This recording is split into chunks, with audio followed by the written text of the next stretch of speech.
It's the day of Nazarbayev, Kazakhstan at the UN. Upstairs, Nazarbayev, 11:30. Foreign ministers of Kyrgyzstan, Tajikistan, Kuwait, the Polish president. A whole lot of hoopla. But what will it come to? Antonio Guterres will give a speech about non-proliferation at 10 o'clock.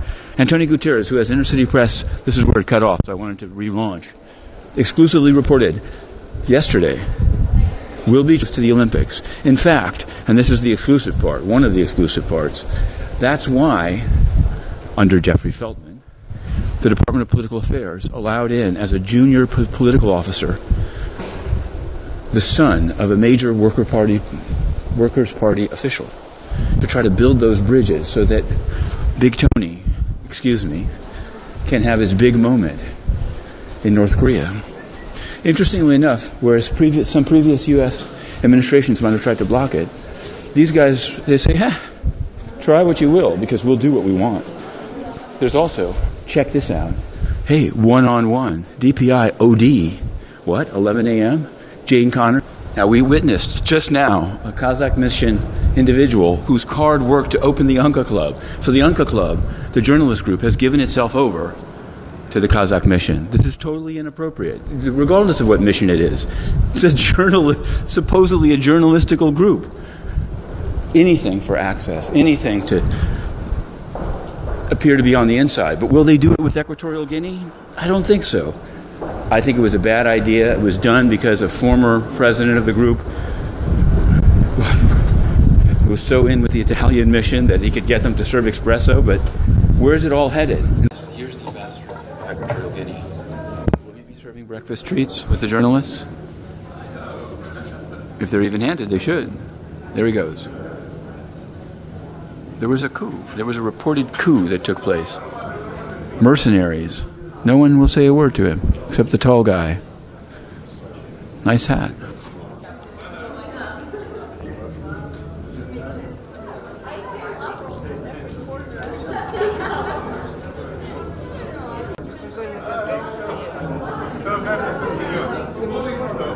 I vote for you, President Nazarbayev. Это так, это на всякий случай.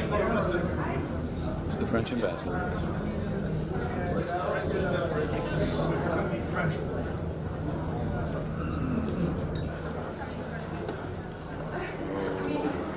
Are we going to have trois petits points?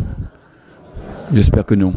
I know you are waiting for other luminaries. It's not going to be too long. The session that we're about to have on proliferation is critical. Where the UK remains fully committed to ensuring a robust implementation of the JCPOA. End this here, because we've got to go to the noon briefing. There we can see him, President Duda of Poland, speaking in Polish only. And that a special mission is being sent to the country. So clearly there's an ongoing issue. And I just want, you had said throughout that this Deputy Secretary General answered all questions, there's no questions remaining. And I think that this seems to indicate that there are still some questions pending. So just as to her own, not the overall issue, not the environmental ministry in Nigeria, but her role and knowledge when she signed the 4,000 certificates. Is it now possible that I'll give you written questions, but will she answer questions given this finding by CITES? She'll be back soon. Whenever the next opportunity to speak to her, you'll be able to ask her the question. She has, through us and in writing, she has expressed her position on that story and made it clear that she followed the rules. Whatever investigation or whatever discussion there may be between CITES and the Nigerian government, that's something you need to follow with either one of those parties and not me. But it seems like the reason that they're saying that now all certificates from Nigeria have to be checked with them is that these certificates, they believe, were signed after the wood was already in China, which means it wasn't in compliance with the rules. That's one of the issues. I guess I don't understand how what she did can be fine, but they're saying she's been very clear and very transparent with the authorities and with CITES. And I wanted to ask you again, because there have been, I don't know if it's true or not, there have been some reports that in her time in Nigeria she did inquire in some way into the case of these 10 Anglophones, Cameroonian leaders, abducted in Nigeria 12 days ago. And I know that the Secretary General said generally that there are discussions. If I had an update, I would give one. What about the Global Compact? He'd said that he would check with the Global Compact about China need to Energy check on Fund. that. Yes, Mr. Lee. No, Mr. Times are not so easy, but we are surviving.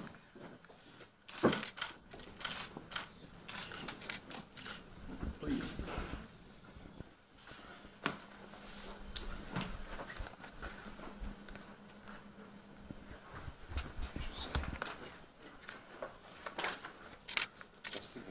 Just a signature.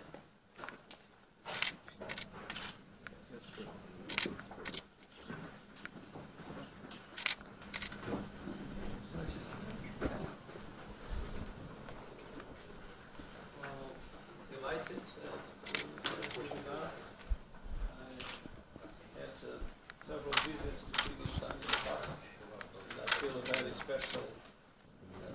special solidarity with your country. Your country, when I was beginning.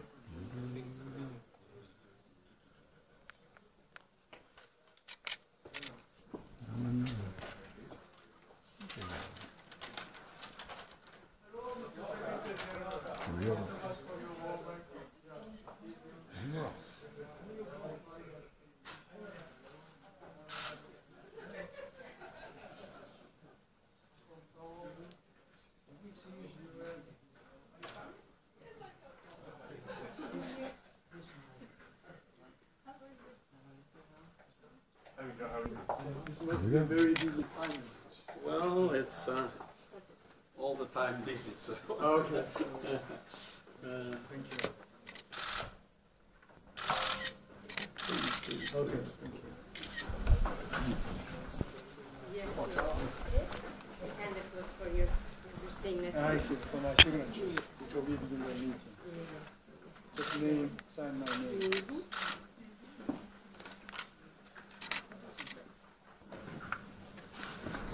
Thank you very much.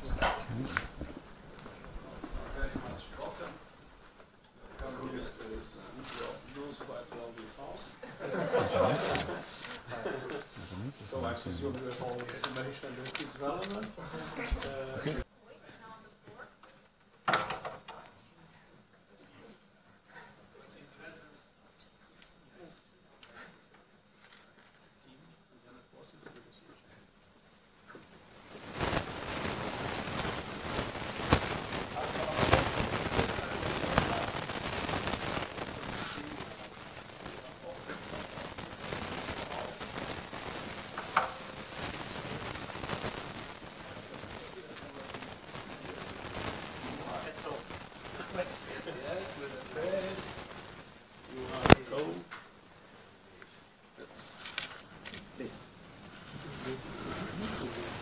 Let's first have a photo.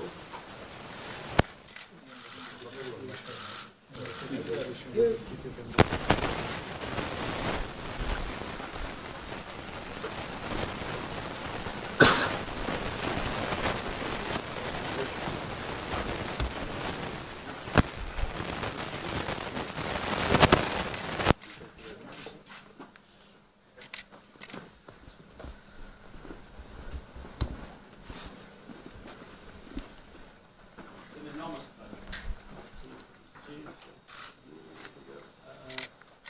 Ask please to convey to His Highness Lee my very warm regards. He's the guest of, because my life here was complicated. Not the visit is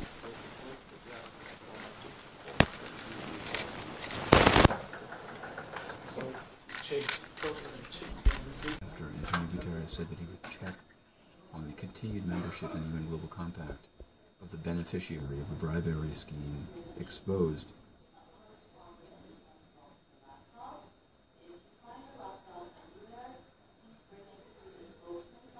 Whoa, okay, well you heard that breaking news, but how long does it take to check with the Global Compact that a bribery beneficiary can't remain in the UN's, under the UN's blue washing? Also on Rosewood, CITES has spoken, and it's time for the questions to be answered. Okay, and on Cameroon, they have nothing to say. People can be disappeared in the same city as the Deputy Secretary General by, quote, her government, and nothing takes place. To be continued.